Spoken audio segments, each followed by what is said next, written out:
Book 37, b. Manifestation of Buddha. Continued, b.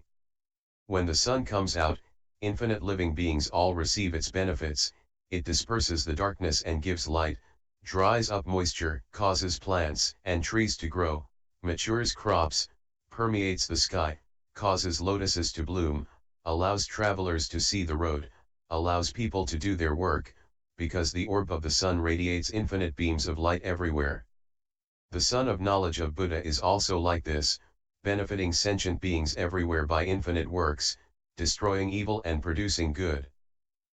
Breaking down ignorance and creating knowledge, benevolently saving, compassionately liberating, causing growth of faculties, powers, and elements of enlightenment, causing beings to develop profound faith, enabling them to see inevitable cause and effect, fostering in them the celestial eye to see where beings die and are born, causing their minds to be unimpeded and not destroy roots of goodness, causing them to cultivate illumination by knowledge and open the flower of awakening, causing them to determine to fulfill their fundamental task.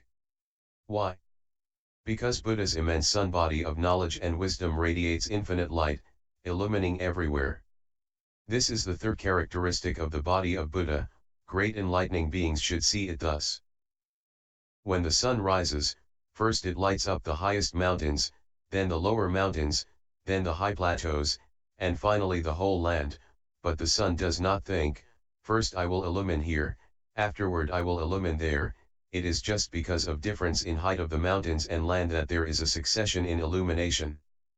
The Buddha, similarly, having developed the boundless orb of knowledge of the realm of reality, always radiating the light of unimpeded knowledge, first of all illumines the high mountains, which are the great enlightening beings, then illumines those who are awakened by understanding of conditioning, then illumines those who listen to the message, then illumines sentient beings whose foundations of goodness are sure and stable, revealing vast knowledge according to beings' mental capacities, finally illumining all sentient beings, even reaching those who are fixated on error, to be a beneficial cause for the future, that they may develop to maturity. But the light of the sun of great knowledge of Buddha does not think, I will first illumine the great deeds of enlightening beings and at the very last shine on the sentient beings who are fixated on error. It just radiates the light, shining equally on all, without obstruction or impediment, without discrimination. Just as the sun and moon appear in their time and impersonally shine on the mountains and valleys, so also does the knowledge of Buddha shine on all without discrimination, while the light of knowledge has various differences according to the differences in faculties and inclinations of sentient beings. This is the fourth characteristic of the body of Buddha. Great enlightening beings should see it thus. When the sun comes out, those born blind cannot see it, because they have no faculty of vision, yet even though they do not see it, they are benefited by the light of the sun. Why? By this it is possible to know the times of day and night and to have access to food and clothing to comfort the body and free it from distress. The sun of knowledge of Buddha is also like this. The blind without faith or understanding, immoral and heedless, sustaining themselves by wrong means of livelihood, do not see the orb of the sun of knowledge of the Buddhas because they have no eye of faith, but even though they do not see it, they are still benefited by the sun of knowledge. Why?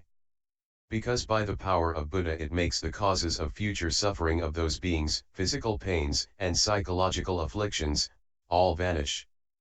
Buddha has a light called accumulating all virtues, a light called total universal illumination, a light called pure, free illumination, a light called producing great wondrous sound, a light called understanding all languages and gladdening others, a light called the realm of freedom showing the eternal cancellation of all doubts, a light called independent universal illumination of non-dwelling knowledge, a light called free knowledge forever terminating all false descriptions, a light called producing marvelous sayings according to need, a light called producing free utterances adorning lands and maturing sentient beings. Each pore of the Buddha emits 1,000 kinds of light like these. 500 lights beam downward, 500 lights beam upward, illumining the congregations of enlightening beings at the various places of the Buddhas in the various lands. When the enlightening beings see these lights, all at once they realize the realm of Buddhahood, with 10 heads, 10 eyes, 10 ears, 10 noses, 10 tongues, 10 bodies, 10 hands, 10 feet, 10 stages, and 10 knowledges, all thoroughly pure. The states and stages previously accomplished by those enlightening beings become more pure upon seeing these lights, their roots of goodness. Mature, and they proceed toward omniscience. Those in the 2 lesser vehicles have all their defilements removed. Some other beings, who are blind, their bodies blissful, also become purified in mind, gentle and docile, able to cultivate mindfulness and knowledge. The sentient beings in the realms of hells, hungry ghosts and animals all become blissful and are freed from pains, and when their lives end are reborn in heaven or the human world. Those sentient beings are not aware, do not know by what cause, by what spiritual power, they came to be born there. Those blind ones think, we are Brahma gods, we are emanations of Brahma. Then Buddha, in the concentration of universal freedom, says to them, you are not Brahma gods, not emanations of Brahma, nor were you created by the king god Indra or the world guardian gods, all this is the spiritual power of Buddha. Having heard this, those sentient beings, by the spiritual power of Buddha, all know their past life and become very happy. Because their hearts are joyful, they naturally produce clouds of Udambara flowers, clouds of fragrances, music, cloth, parasols, banners, pennants, aromatic powders, jewels, towers adorned with lion banners and crescents, clouds of songs of praise, clouds of all kinds of adornments, and respectfully offer them to the Buddha. Why? Because these sentient beings have gained clear eyes, and therefore the Buddha gives them the prophecy of unexcelled, complete perfect enlightenment. In this way Buddha son of knowledge benefits sentient beings born blind, fostering the full development of basic goodness. This is the 5th characteristic of the body of Buddha. Great enlightening beings should see it this way. Furthermore, it is like the moon, with 4 special extraordinary qualities. First, it outshines all the stars. Second, as time passes it shows waning and waxing. Third, its reflection appears in all clear waters. Fourth, all who see it right before them, yet the moon has no discrimination and no arbitrary conceptions. The moon of the body of Buddha similarly has 4 special extraordinary qualities. It outshines all hearers and individual illuminates, whether they are in the stage of learning or beyond learning, according to the needs of the situation. It manifests different lifespans, yet without increase or decrease in the Buddha body. Its reflection appears in all vessels of enlightenment, sentient beings with pure minds, in all worlds.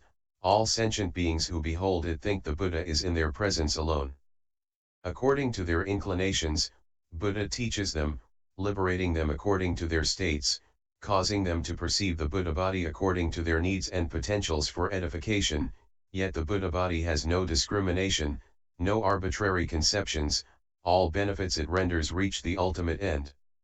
This is the 6th characteristic of the body of Buddha. Great enlightening beings should see it thus.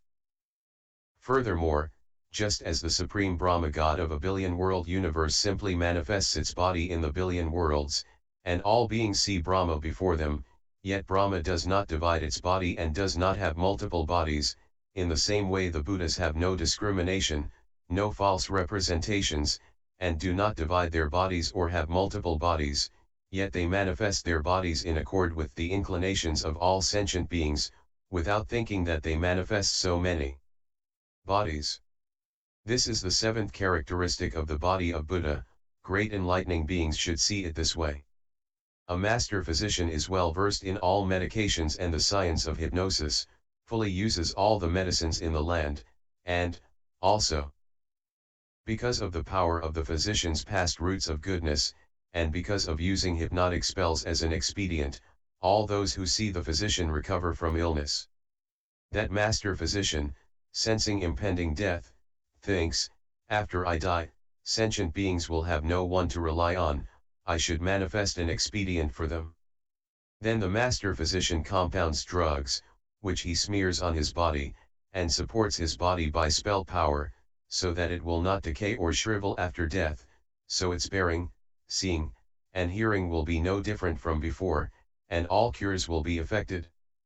The Buddha, the truly enlightened one, the unexcelled master physician, is also like this, having developed and perfected the medicines of the teaching over countless eons, having cultivated and learned all skills in application of means and fully consummated the power of illuminating spells, is able to quell all sentient beings' afflictions.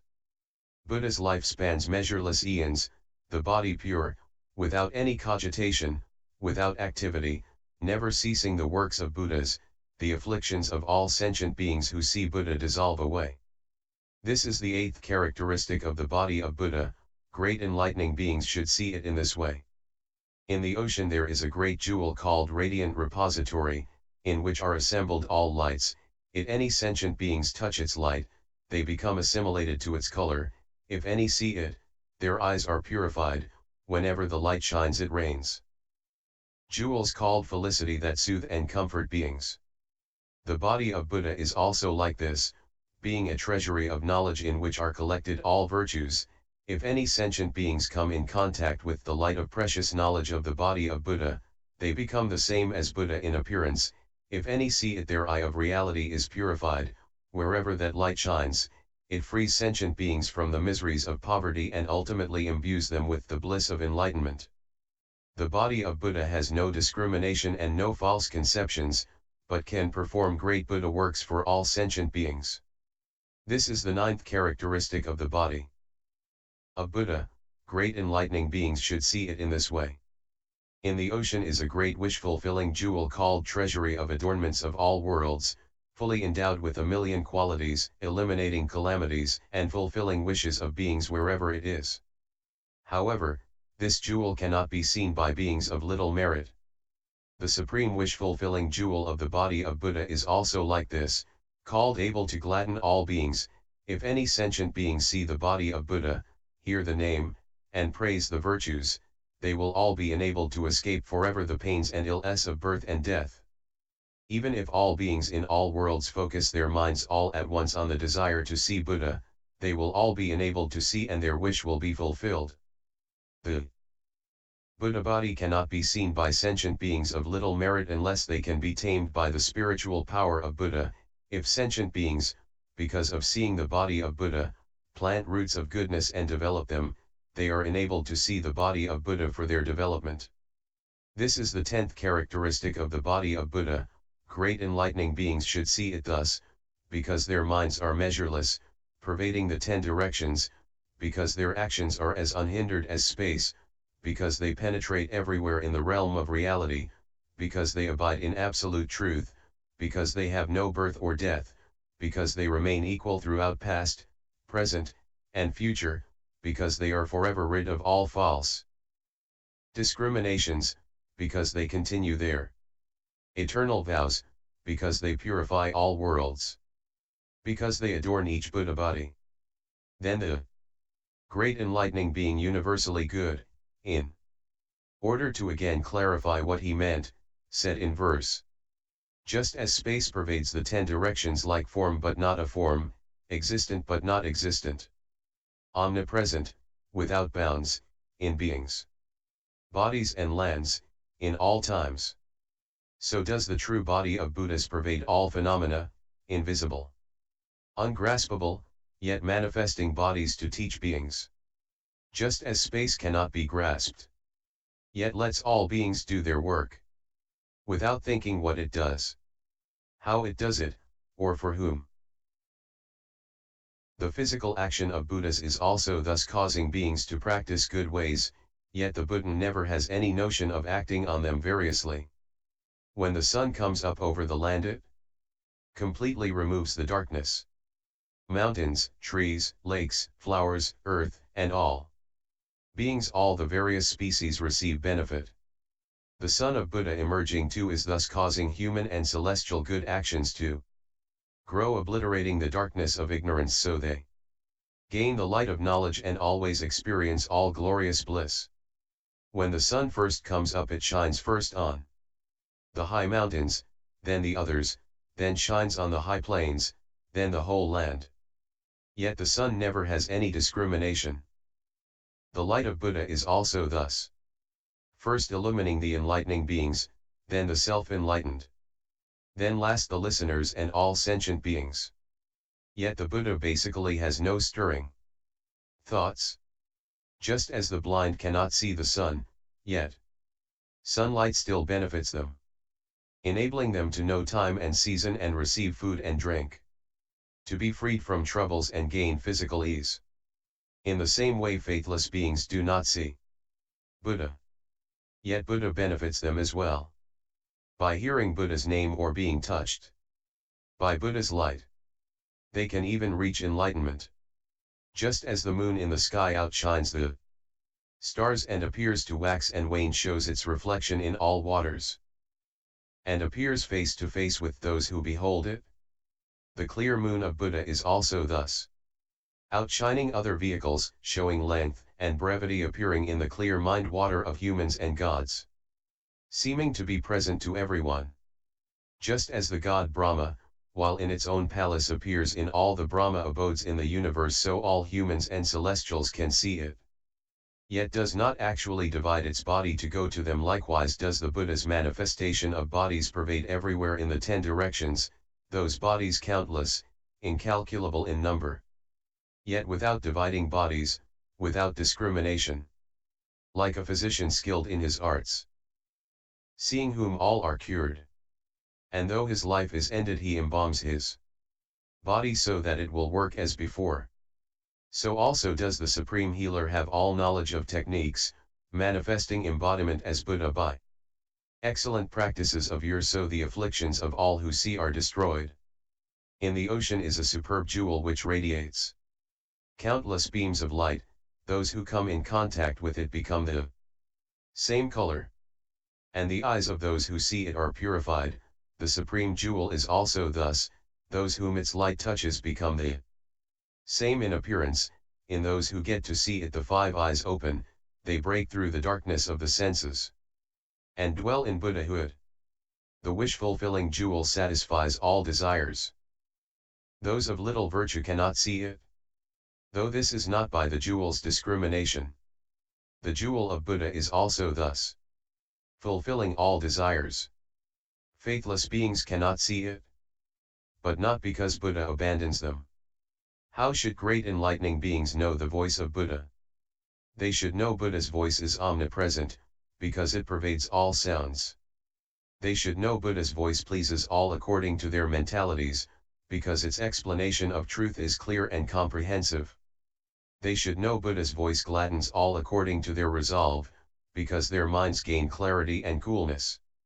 They should know Buddha's voice teaches without error in timing, because all who need and are able to hear it do. They should know Buddha's voice has no birth or death, because it is like the echo of a call. They should know Buddha's voice has no owner, because it is produced by cultivation of all appropriate practices.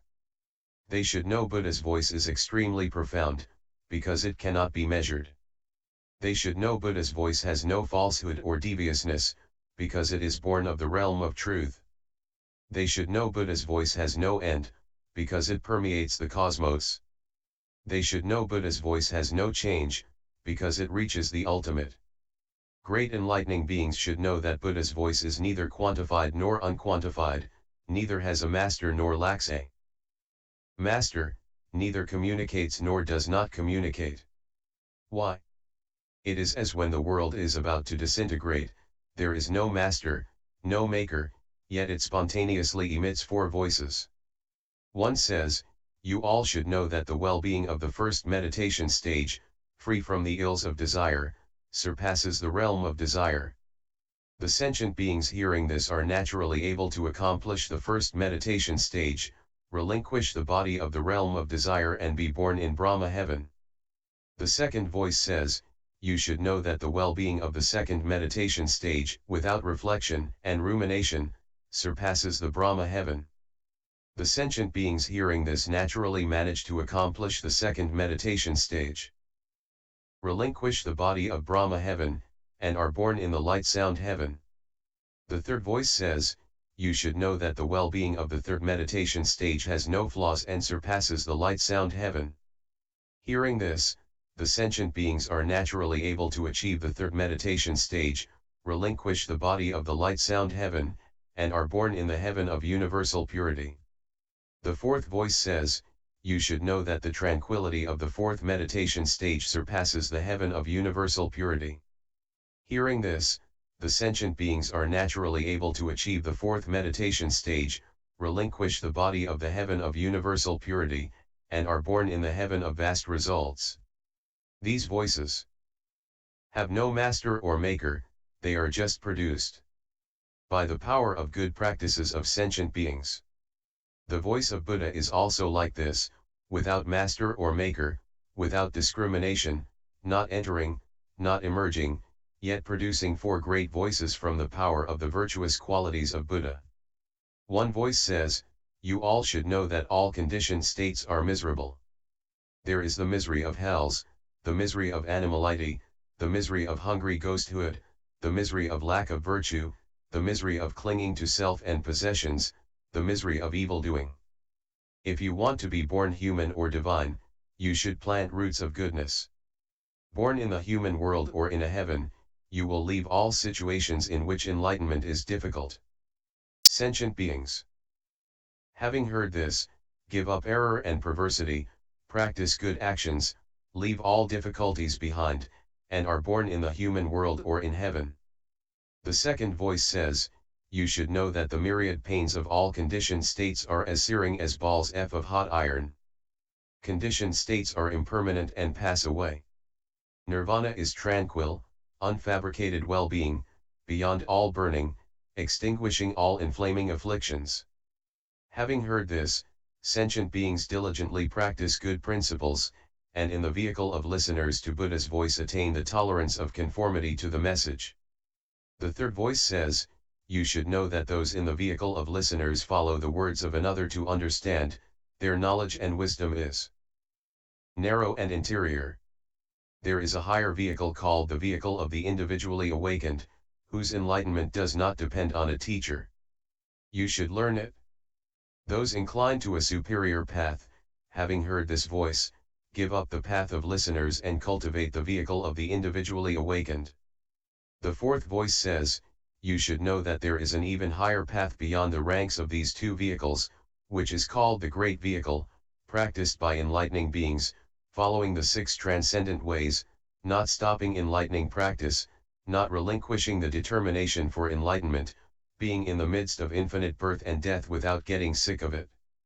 Going beyond the two vehicles of individual liberation, it is called the Great Vehicle, the foremost vehicle, the preeminent vehicle, the supreme vehicle, the highest vehicle, the unexcelled vehicle, the vehicle of benefiting all sentient beings. If there are any sentient beings whose resolve is very great, whose faculties are strong and keen, who have planted roots of goodness in the past, who are spiritually empowered by the Buddhas, who have superior inclinations and seek Buddhahood, once they have heard this voice they arouse the determination for enlightenment. Buddha's voice does not come from the body or from the mind, yet it can benefit infinite sentient beings. This is the first characteristic of Buddha's voice, great enlightening beings should know it thus. Furthermore, just as an echo arises due to mountains, valley, and sound, and has no form, cannot be seen, and though it has no discrimination can follow all words, so also is the voice of Buddha, it has no form, cannot be seen, has no direction or location yet is not without direction and location, it just emerges according to the conditions of sentient beings' inclinations and understandings. Its nature ultimately has no words, no information, and cannot be explained. This is the second characteristic of the voice of Buddha, great enlightening beings should know it thus. Furthermore, it is like the heaven's great drum of law, called awakener, when the celestials act without restraint, the drum produces a voice in the sky saying, you should know that all pleasures are impermanent, unreal, illusory, changing and disintegrating in a moment. They only fool the ignorant, causing attachment. Don't be indulgent, for the unrestrained fall into bad ways, and it is of no use to regret afterward. The indulgent celestials, having heard this voice, are greatly distressed and frightened, they leave the pleasures in their own abodes, go to the King of gods, seek the truth and practice the way.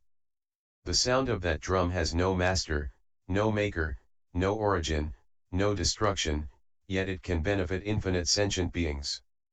Know that Buddha likewise utters the voice of infinite sublime truths in order to awaken indulgent beings, the voice of non-attachment, the voice of non-indulgence, the voice of impermanence, the voice of suffering, the voice of selflessness, the voice of impurity, the voice of annulment, the voice of nirvana, the voice of measureless spontaneous knowledge, the voice of incorruptible enlightening practices, the voice of all-pervasive effortless knowledge of Buddhas. These voices pervade the cosmos, awakening the beings therein.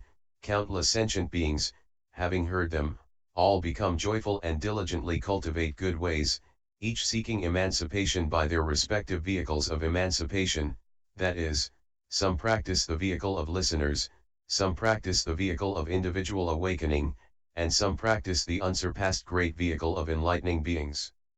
Yet the voice of Buddha does not remain in any place, it has no speech.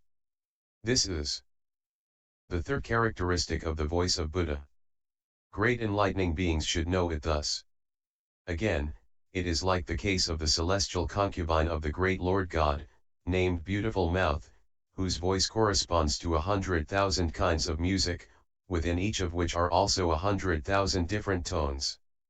Just as that goddess Beautiful Mouth produces countless sounds in one utterance, in the same way Buddha produces innumerable voices in one utterance, according to the differences in mentalities of sentient beings, reaching them all and enabling them to gain understanding. This is the fourth characteristic of the voice of Buddha. Great enlightening beings should know it thus. Also it is like the case of the great god Brahma, abiding in the Brahma palace, uttering the voice of Brahma, which all the Brahma masses hear, while the sound of the voice does not go outside that group, the Brahma divinities all think Brahma is speaking to them alone. The sublime voice of Buddha is also like this, all in the congregation at the sight of enlightenment hear it, while the sound does not go outside that group. Why? Because those whose faculties are not yet mature cannot hear it. Those who hear the voice each think Buddha is talking to them alone. The voice of Buddha neither emerges nor remains, yet can accomplish all works. This is the fifth characteristic of the voice of Buddha. Great enlightening beings should know it thus. Also, just as waters are all of one flavor, but according to the difference of the vessel water has distinctions, yet the water has no thought or discrimination, similarly the speech of Buddha is of one flavor only, the flavor of liberation, but has innumerable distinctions according to the differences in mental vessels of sentient beings, yet without thought or discrimination.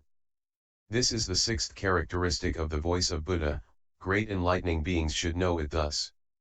Also, it is like the case of the water spirit heatless producing great dense clouds covering the continent, showering sweet rain all over, so all the crops can grow and all the rivers, streams, springs, and lakes are full.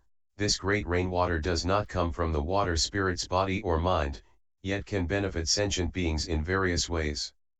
Similarly, Buddha produces the cloud of great compassion covering all worlds in the 10 directions, showering the rain of immortal truth, causing all sentient beings to become joyful, increase in goodness, and fulfill all vehicles of liberation.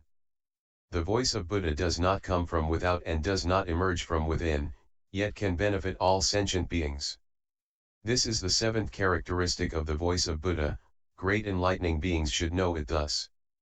Also it is like when the water spirit thoughtful is going to shower rain, it does not do so immediately but first produces great clouds covering the sky, remaining still for 7 days waiting for people to finish their work, because that water spirit is benevolent and compassionate and does not want to trouble them.